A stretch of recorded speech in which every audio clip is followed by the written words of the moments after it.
2 weeks on, military leaders remain in control of Niger following the ouster of the country's president. Hello, I'm Anand Naidu, and this is The Heat.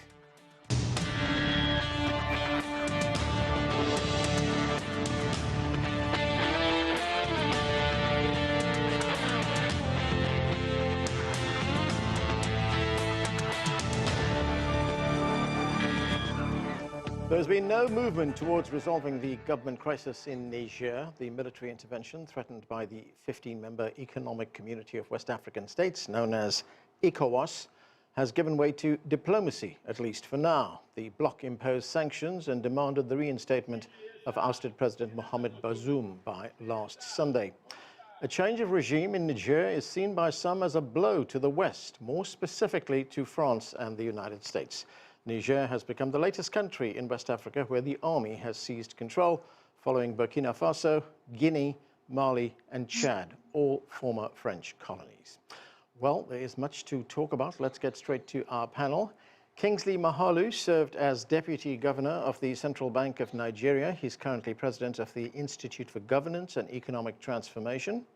Joao Toke is an Associate Professor at the American Graduate School of International Affairs and Diplomacy in Paris. Also with us, Anton Fedyashin. He's a Russia and European History Professor at American University. And Abdullahi Boru Halake is an Africa Security and Policy Analyst. Welcome to all of you. Abdullahi, let me start with you. What was the reason behind this coup? Was it a power grab by the military? Or was it a genuine effort to redress some of the very deep-seated grievances that we've been hearing about that the people of Niger have been experiencing? Thank you so much, Anand. I think it is a combination of both, but I will place it this way. The trigger was really the deposed President Mohamed Bazoum's attempt to try and reform the country, but specifically the military, which was, enjoying a disproportionate amount of interest. Remember, Bazoum, just days before his inauguration as a president after the election, there was an attempted coup. And the guy who foiled that coup is the same guy who engineered this coup against Bazoum. So that is the trigger. But in terms of the underlying structural problems that has been festering, this is a combination of two forces. One, the French policy in the region, because most of those countries, like you've said, are former French colonies. But also, we are entering the end of the war on terror in that region. And also in many parts of the continent. The reality is, once you securitize a region and you make the solution to a problem security, inevitably, these are some of the vagaries that display itself with coup leaders. I'm not sitting here to say, that coup is something that needs to be celebrated, because there are very few positive things about military coups. But also, I think we have to be very, very careful in trying to force the country from the trajectory that it might have taken. And Abdullahi, very briefly, if you could, when you talk about the reforms that the president was trying to impose on the military, what are we talking about? Essentially, because Niger, like many countries in that region, do not have a very strong state presence in various areas, including in the north of the country, what happens is a lot of foreign aid, largely military training and support, comes in. And so suddenly what you realize is very many military groups and formation, and especially in former French colonies, what we call the presidential guards, they become very, very powerful. And so and then that also not only gives them power, but also it becomes a source of corruption. And this is something that was festering under the previous administration of Mr. Issahafu, who Mr. Bazoum is also a protege, because they come from the same political party. it felt like it was almost like him handing over power to him. But that group was getting very powerful, including Mr. Chiani, who was, spearheading this particular coup. So I think he was trying to rein in on that and also trying to chip at the old network of the previous president. Okay, let's go to Paris, to Joëv Turquet. Joëv, Niger, of course, is, as we've been saying, a former French colony, and France has very close economic ties with Niger and is among a group of Western countries with a military presence in the country. And when you talk about the nature of the relationship between France and Niger, I mean, it depends on who you talk to. You'll get different answers. I mean, I've been looking at some. The French journalist Nabila Ramdani recently wrote in The Guardian that France retains a quasi-empire in Africa by stealth. Florence Boyer at France's Research Institute for Development says the strongest argument that we're hearing now is against the French military presence in Niger. And Political Science Quarterly says Paris has developed what it calls a type of nested neo-colonial association with the states of limited sovereignty. So how would you characterize it? I mean, is it in some ways a neo-colonial relationship? Well, it does have a neo-colonial flavor one way or the other. Let it be on the terrain or let it be in the discourse. And we know that the discourse and the narrative count so much, especially for the young generation in Africa, keeping in mind that those who reject in a very violent and hostile type way French presence in Niger and in Mali and elsewhere in West Africa actually have never seen any moment of French regime or French direct power implied in the country, as we're speaking about decolonization, which had taken place about 60 years ago. So it's very much the way the story travels and the narrative travels, and this is especially important for the young generation, which consumes a lot of social networks, which is perhaps more fragile in terms of external influence. I have in mind, of course, some of supposedly Russian and Wagner type interventions, which were very aggressively addressed against France. However, the basic truth is that French policy in Africa, or the France-Afrique, as the French call it for 3 generations now, is a highly problematic set of policies. And which is, in France itself, there are calls to reform this France-Afrique for decades now. Every new president entering the Élysée Palace, among other things, that the new president said, starting from De Gaulle and Pompidou and Chirac and Giscard d'Estaing and Mitterrand and Macron, who is the actual president, one of the things they always say is, okay, this time we're going to open a new chapter in the relations between France and Africa, mainly West Africa. They say there are some interesting documents which are elaborated, that come and go, and then we see now with the perspective of time that nothing substantially moves. And the overall appreciation, the overall posture in Africa itself, I believe, is the ex-colonial power is still behaving there in a relatively arrogant way, trying to influence foreign policy, not to speak about the economic interests, of course, which France has and admits in Niger, specifically regarding uranium, which I know it's important. So you see, you've got the you've got a whole variety of appreciations of which last sets of truth are present. Okay. Kingsley, great to have you with us in the studio. We've been talking about the Economic Community of West African States, ECOWAS as it's known. Initially, ECOWAS threatened to use military action to restore the president back to office. And after that, then they said, look, no, we'll be looking at a diplomatic solution. But not all member states are on board. We've got Guinea, Mali, and Burkina Faso, with countries which actually support the coup. So given this kind of division, how effective can ECOWAS be? ECOWAS has been broadly an effective regional organization, founded in 1975 at the instance of Nigeria, which really produces almost 2/3 of the GDP of the 15-member regional body. So Nigeria is a very big dynamo in ECOWAS. ECOWAS faces the gravest threat to its cohesion today with the Niger crisis, because with the division that you have pointed to, there could be a split in the body. Some countries may leave if things get very messy and get very violent. So that's a big threat. Now, the ECOWAS threat of violence or the use of force, I think, was premature. And that's one of the reasons you've seen the group have to pull back.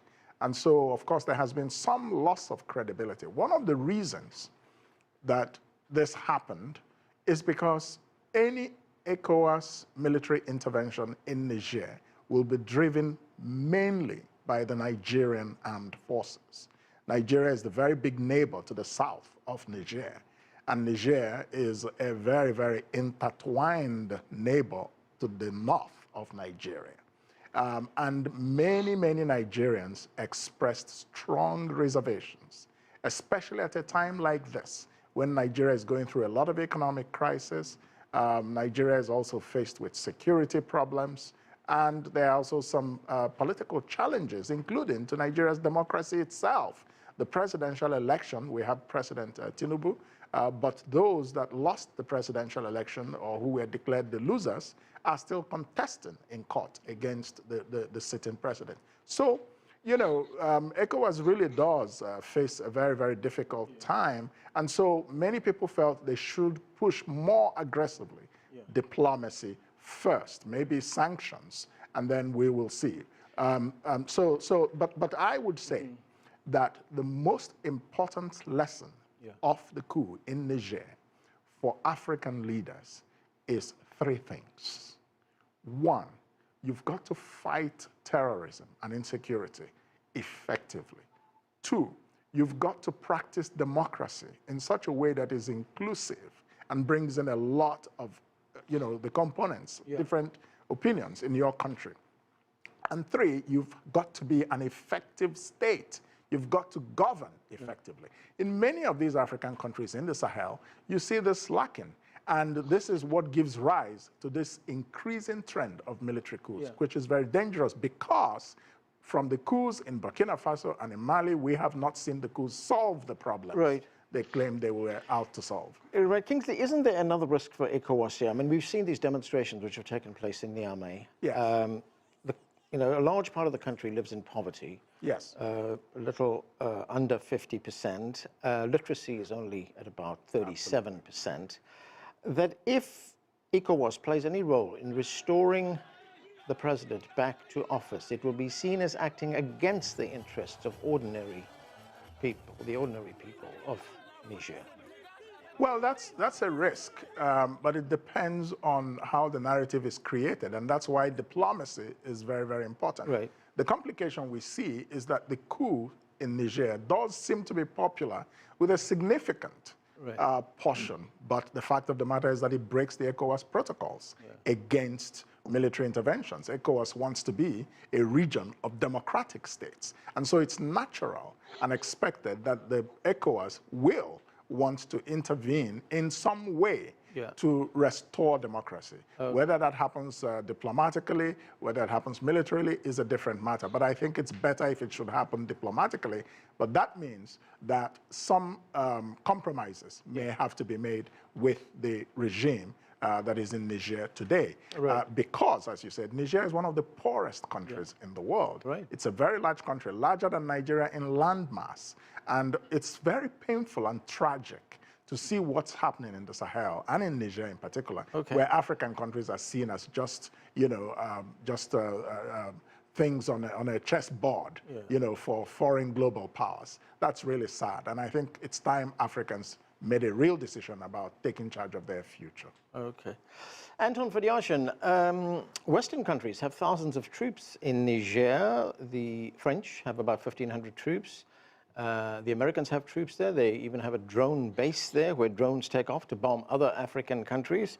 But the Russians also have a force there. The Wagner force is also in Niger. And if we look at recent developments, the United States Secretary of State, Antony Blinken, he visited Niger. He's the first Secretary of State to do that Victoria Newland, another senior Biden official, visited just this week. Why is Niger important? I mean, what is its geostrategic importance? The answer to that question, Anand, has a lot to do with the broader importance of this region. And we see here the intersection of two issues, the struggle against extremism and, of course, geoeconomics, the economic angle. First of all, Niger is situated in a way that it touches on two very important West African countries, Algeria in the north, and that's the Mediterranean world, and of course Nigeria in the south. And as Kingsley correctly mentioned, it is enormous in terms of territory. It is a very convenient base from which to project power to all of its neighbors, which is why AB 201 or 201, the Air Force base that you had just referred to, that the United States recently built and is running and dedicates an enormous amount of resources to, has been situated in Niger. The problem with this is that Niger, as many countries in the global south, has fallen a victim to the security paradigm, which is a very complex trap.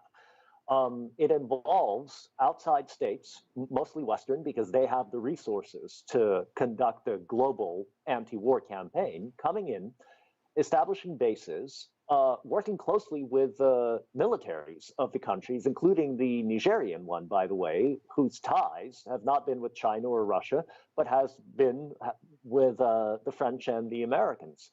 They pump a lot of resources into the militaries, increasing their influence within their respective states.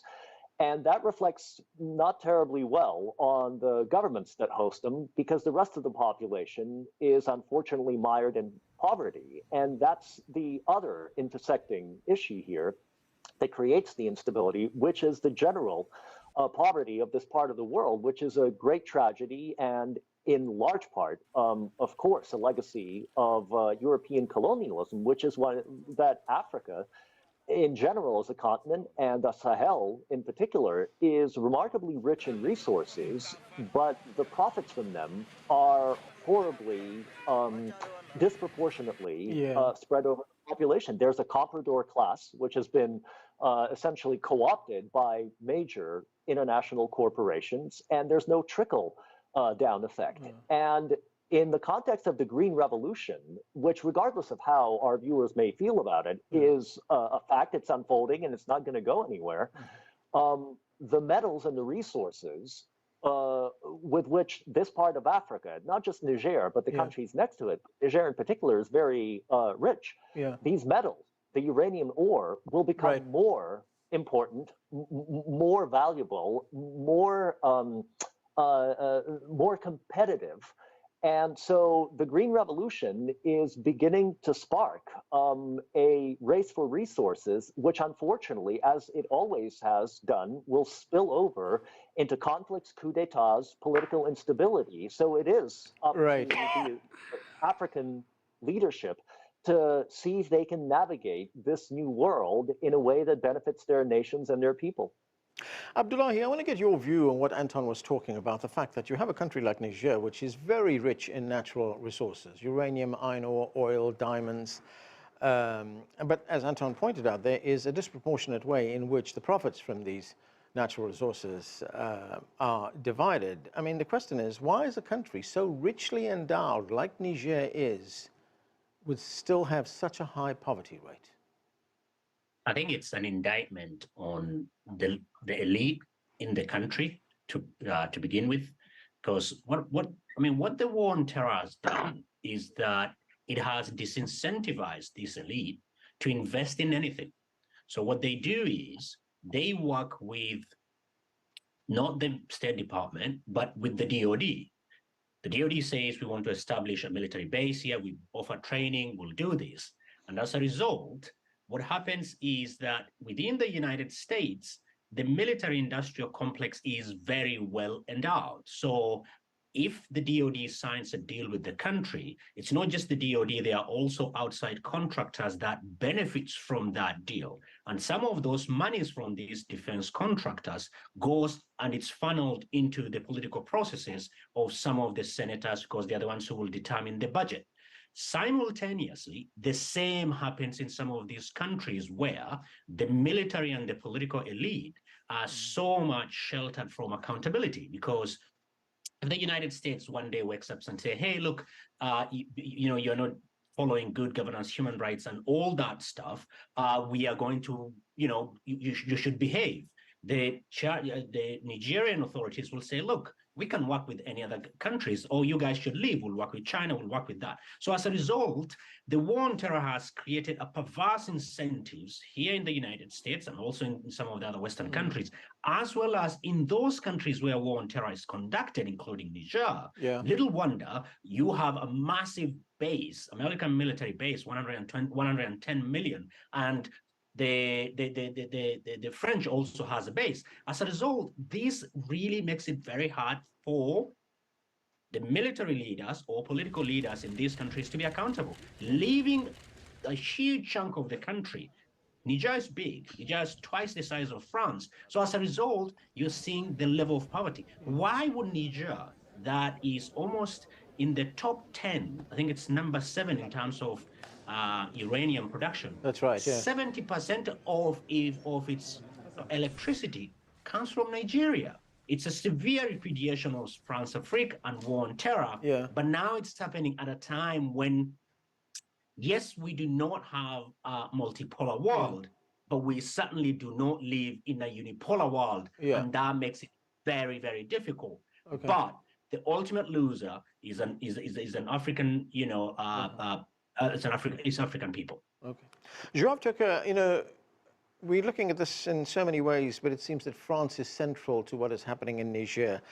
President Emmanuel Macron said France will not tolerate any attack against the country or its interests. If anybody was hurt, Macron said retaliation would come, quote, immediately and uncompromisingly.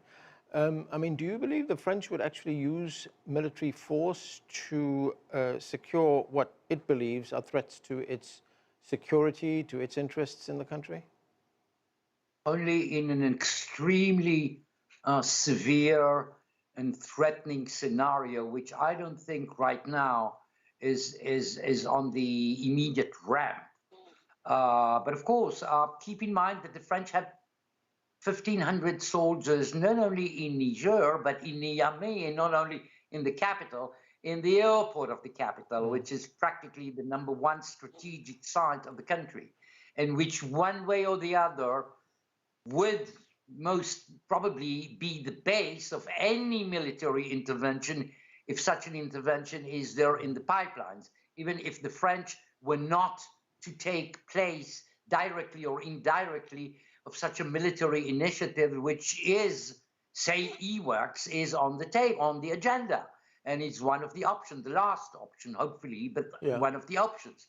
So, no, I think the language of President Macron in that sense is the one which clearly states that France has interests and personnel and citizens to protect. Right. And it actually expresses the deep deception which the French had gone through about 2 weeks ago when this coup d'etat took place. It surprised everybody, including the intelligence services and the military echelon in France. It was really out of sight, completely out of sight, contrary to previous ones. All right, let me get the view from Kingsley. Kingsley, you wanted to say something about the likelihood of French military intervention. Yes, it's not just about French military intervention per se.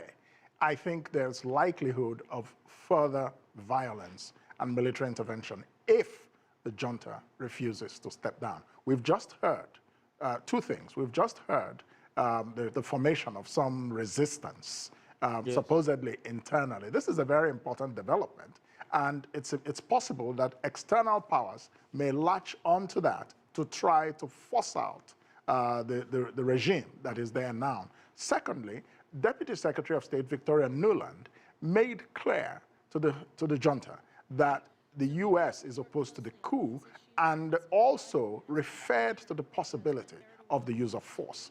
Now, in ECOWAS, although the Nigerian parliament has, for now, stopped the government from mobilizing its own troops as part of an ECOWAS force, but there may be the possibility of some other countries in ECOWAS putting together troops that may still intervene. So the tragedy of this is that Niger seems likely to explode in what you might call the African World War anytime soon, except the regime gives way. The interests from ECOWAS, from France, from the United States, from Russia are too strong for this not to happen, except the regime steps down.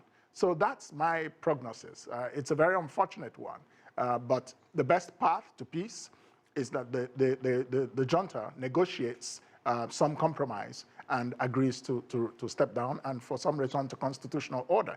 Otherwise, I don't see how there will not be a conflict in Niger, one way or the other.